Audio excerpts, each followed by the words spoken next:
అందరికీ క్రిస్మస్ శుభాకాంక్షలు తెలుపుచున్నాను. నా పేరు స్వరణ్, మాది వరంగల్ దగ్గర పోతరాజుపల్లి.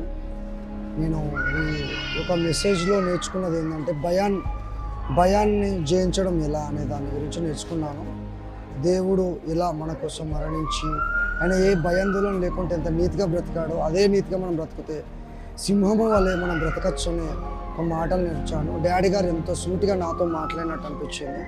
దేవునికే ఎంతో రుణపడి ఉండాలి, కృప కలిగి మనకిచ్చిన దేవుణ్ణి ఎంతో స్తుతిస్తూ ఉండాలి, ధైర్యం కలిగి ఆనందంతో సంతోషంతో ఉండాలని ఈ యొక్క మెసేజ్ నాకు ఎంతో ఆనందాన్ని, సంతోషాన్ని, ఎంతో ధైర్యాన్ని నాకు నింపింది. ఆ భయాన్ని జయించి ధైర్యంగా బ్రతికే కృపను, నాకు మంచి జీవితాన్ని ఎక్కడ ఎలా ఉండాలని నేర్చుకున్నా, ఎలా మాట్లాడాలని నేర్చుకున్నా, ఇలా ఇంకెన్నో ఎదుర్కొనే శక్తిని, బలాన్ని పొందుకున్నాను.